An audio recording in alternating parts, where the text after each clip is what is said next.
po rriten si fëmijët e mi. Çdo gjethe, çdo deg me dashni ujë. Jo si ai Ardiani t'i jep ujë vetëm kaktusëve, se është zullumqar.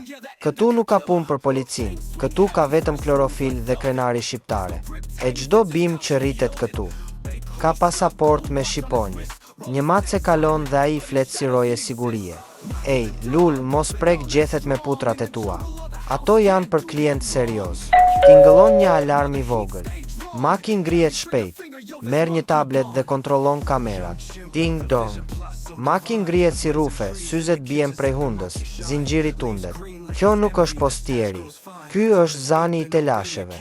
Merr tabletën dhe shikon kamerat e sigurisë. Në ekran shfaqen 4 persona me maska, të veshur me të zeza, duke qëndruar para derës dhe duke shikuar përreth. Ai nis të panikoj pak, por mban kontrollin. Merr shishe me ujë dhe hedh, nuk ka kohë për bim tani. Maki duke fol me vete, nëse mprek ndokush bimët. Pasha flamurin, u bëj shqiponja fluturuese drejt spitalit. Po deshet luftë për gjethet, keni hyrë në pyllin e gabuar, o Qyqana.